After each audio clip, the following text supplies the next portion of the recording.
Il est 19h suivi de 45 minutes sur votre télévision Kaolack TV. Bonsoir et bienvenue sur l'actualité de ce jeudi. Les éléments du service d'hygiène de Kaolack dirigés par le capitaine Niass ont passé aujourd'hui à l'insémination des denrées alimentaires qui sont retirées à la vente. L'université du Saloum El Hadji Ibrahim Niass a aujourd'hui accueilli ANASUP qui est l'autorité nationale d'assurance qualité de l'enseignement supérieur.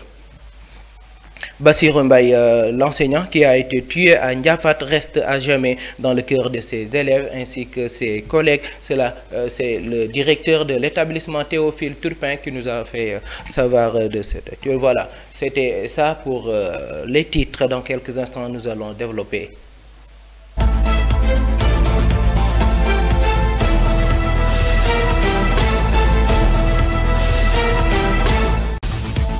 Rebonsoir à toutes et à tous, un journal que nous allons offrir avec les éléments du service d'hygiène dirigé par le capitaine Niass. On passe aujourd'hui à l'insémination des denrées alimentaires qui sont retirées à la vente et aussi impropres à la consommation, une quantité estimée à 5 tonnes, soit 9 200 000 francs CFA. Capitaine Niass s'est exprimé au micro de Pape Maïssa Diop. Aujourd'hui, nous sommes là pour procéder à l'incinération des denrées alimentaires qui sont retirées à la vente et qui sont aujourd'hui impropres aussi à la consommation. En quantité, c'est estimé à 5 tonnes et en valeur absolue à 9 200 000 francs. Voilà, ça montre vraiment les efforts qui sont en train d'être faits sur le terrain par l'ensemble des agents d'hygiène, vraiment pour obtenir aujourd'hui ces résultats. Vous voyez la quantité aussi énorme et qui composait beaucoup d'articles. C'est l'effort fourni par les agents d'hygiène qu'aujourd'hui on a pu avoir cette grosse quantité. Et ils sont toujours sur le terrain vraiment pour traquer vraiment les commerçants qui sont en train de vendre des produits qui sont soit périmés, soit avariés et qui sont jugés vraiment impropres à la consommation et qui peuvent être des risques pour la santé humaine. Le travail n'est pas facile, c'est une quantité de 5 tonnes qui est saisie par la sous-brigade d'hygiène de Kaolack. Ce n'est pas la région, c'est la sous-brigade de Kaolack, les éléments de la sous-brigade de Kaolack qui sont au nombre que de 8. Je fais un appel à tout le monde, surtout les consommateurs, pour qu'ils aient l'habitude aussi de dénoncer ce genre de pratiques. Oui, les produits qui sont incinérés aujourd'hui sont constitués de produits laitiers. Il y a aussi des boissons sucrées, beaucoup de boissons sucrées, mais aussi il y a les médicaments qui nous viennent soit des structures sanitaires, mais aussi des médicaments qui sont périmés et qui nous viennent des officines de la ville. Il y a aussi des bouillons qui sont retirés à la vente, des biscuits et assimilés. Il y a même du pain, il y a beaucoup de pain et des pâtisseries.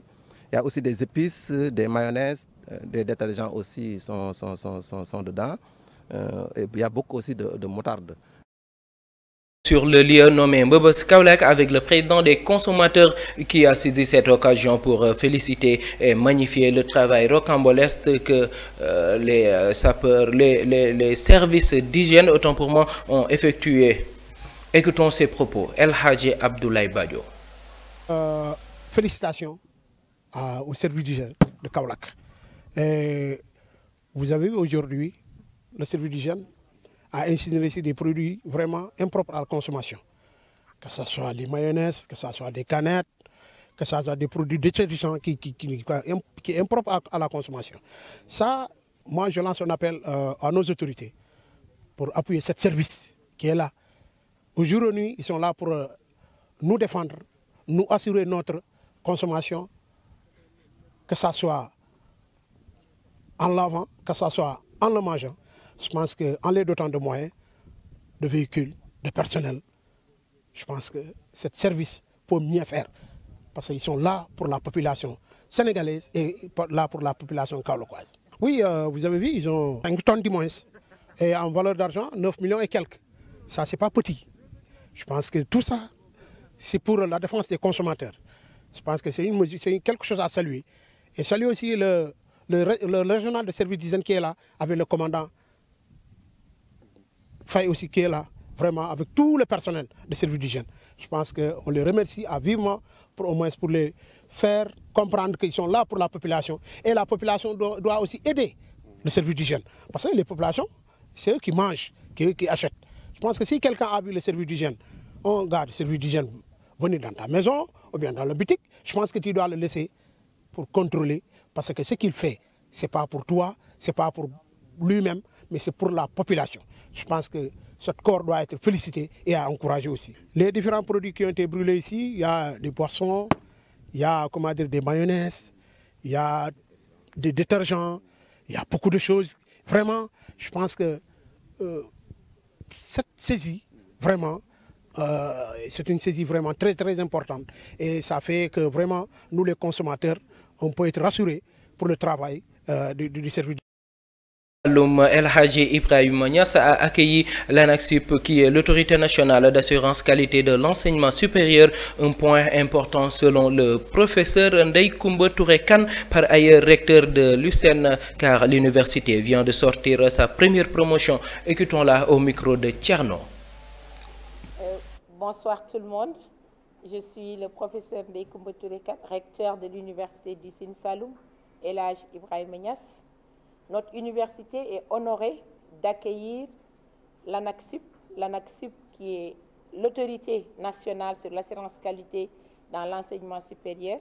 Et pendant 3 jours, nous avons séjourné avec une forte délégation de l'ANAQ-Sup, avec à sa tête le secrétaire exécutif. L'objectif de la visite, je vais laisser le secrétaire exécutif y revenir tout à l'heure, mais pour nous, Université du Sine Saloum, c'est un point important parce que l'Université du Sine Saloum vient de sortir sa première promotion et dans le cadre de l'assurance qualité dans l'enseignement supérieur, après avoir sorti une première promotion, on demande à l'université de rentrer dans la démarche qualité.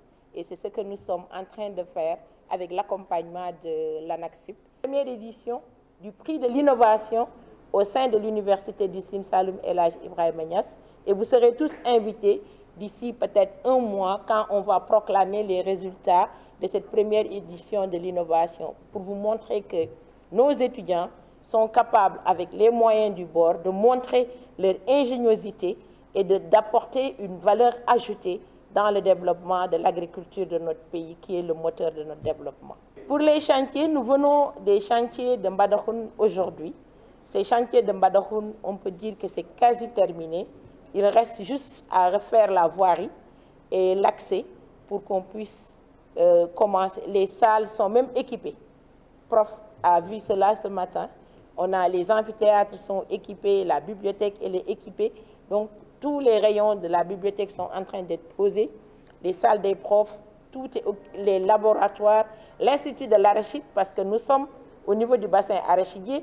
L'université veut avoir un institut de l'arachide où des chercheurs vont venir et voir comment nous allons travailler avec les agriculteurs pour les aider à avoir des variétés qui seront des variétés actives et vraiment comment exporter d'autres variétés culturelles qu'on arrive à adapter dans les pays du Nord, comment on peut les adapter également au sein de notre pays. La situation dans les autres sites, ça a repris.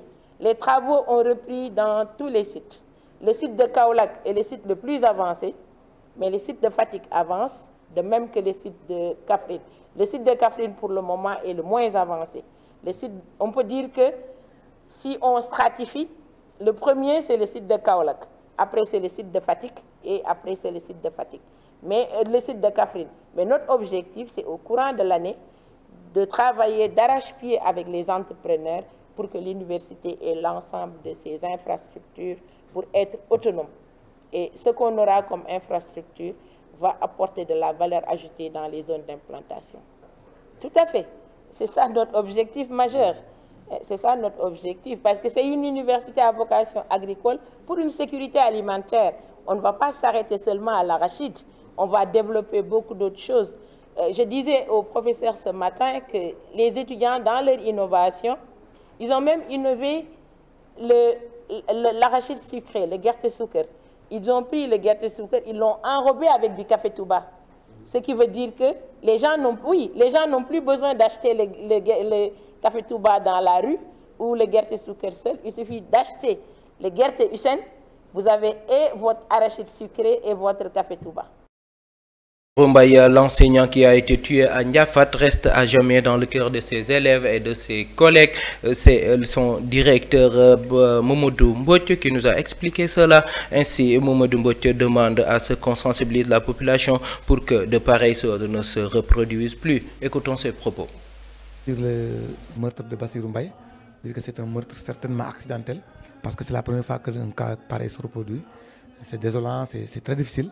On est en train vraiment de pleurer son absence, sa mort, parce que c'est un élément très important qui a servi à l'école pendant presque 18 ans. Donc si aujourd'hui sa vie est prise de cette manière-là, ça fait très mal. C'est la raison pour laquelle nous lançons un appel aux élèves et aux enseignants de vraiment de prier pour lui, pour son absence, de prier pour sa mort, mais également aux autorités de bien aider la population, de bien sensibiliser la population pour que de pareilles choses ne se reproduisent plus dans nos milieux scolaires. Parce que l'enseignant, c'est un modèle, c'est un fonctionnaire qui a amené pour une tâche très noble, qui est en train de former la population, qui est en train de former les citoyens de demain. Donc il doit être protégé, il doit être couvert, il doit être vraiment protégé pour que cette situation pareille ne se reproduise. Bon, la famille a porté plainte, à ce que je sache. Et l'auteur de ce crime a été mis aux arrêts. Donc ses parents l'ont rendu à la justice, qui est en train de faire son travail. Pour le moment, c'est ce qu'on peut dire. Mais nous demandons également aux autorités de tout faire pour que justice soit faite, pour que cette situation soit réparée de manière judiciaire.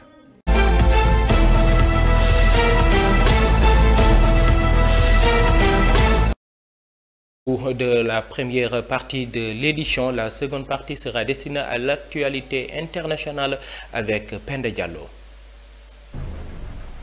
On en sait un peu sur la double attaque djihadiste du 10 janvier contre les forces armées maliennes Fama dans le centre du pays. Selon le nouveau bilan officiel, 14 militaires maliens ont perdu la vie et 31 terroristes ont été neutralisés. Côté armée régulier, c'est l'un des bilans les plus lourds depuis